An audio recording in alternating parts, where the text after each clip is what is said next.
Sebab itulah kata ulama, mereka yang mati secara mengejut ini mautul fajaah dinamakan sebagai rahatul lil mukminin, rehat bagi orang mukmin. Orang mukmin ketika mana datang kematian mereka tak takut sebab mereka telah pun bersedia dengan kematian.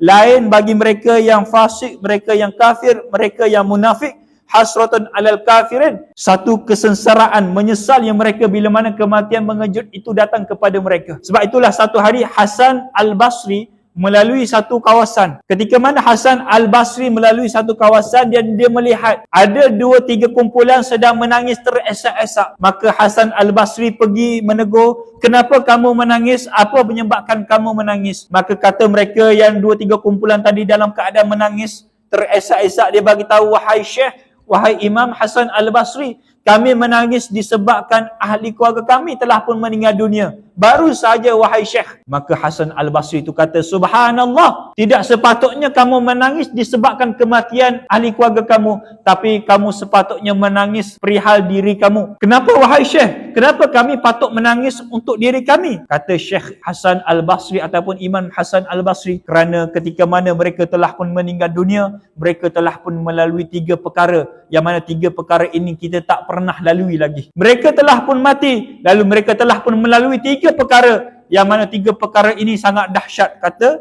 Hasan Al-Basri. Nombor 1 dikatakan oleh Imam Hasan Al-Basri, mereka yang telah pun mati, mereka telah pun melalui nombor 1, iaitu melihat rupa Malikul Maut. Mereka telah pun melihat rupa Malikul Maut itu bagaimana. Kata ulama, andai kata orang itu beriman kepada Allah, Malikul Maut itu datang dengan muka yang senyum, muka yang rahmat. Malikul Maut akan bersama dengan Malikul Rahmat untuk menyambut roh yang baik. Tapi andai kata yang mati itu adalah mereka yang tidak beriman, mereka yang tinggal solat, mereka yang tinggal puasa, bulan Ramadan pun mereka tak mau. Ketika mana mereka ini mati, kata Nabi SAW, Malikul Maut akan datang dengan muka dengan sangat bengis. Dia akan datang bersama dengan malaikat azab untuk menarik, untuk mencabut roh. Nombor 2, kata Hasan Al-Basri, mereka yang telah pun mati, mereka telah pun merasai akan kesakitan kematian. Sebab itulah kalau kita selalu melihat kematian, ada satu detik, ada satu momen, orang itu akan melihat satu tempat. Ni saya selalu tengok, melihat satu tempat, kita panggil dia tak sedar, kita panggil dia tak menoleh. Melihat satu tempat, kenapa? Sebab dia melalui satu kesakitan kematian itu. Sakit tak kematian? Sakit.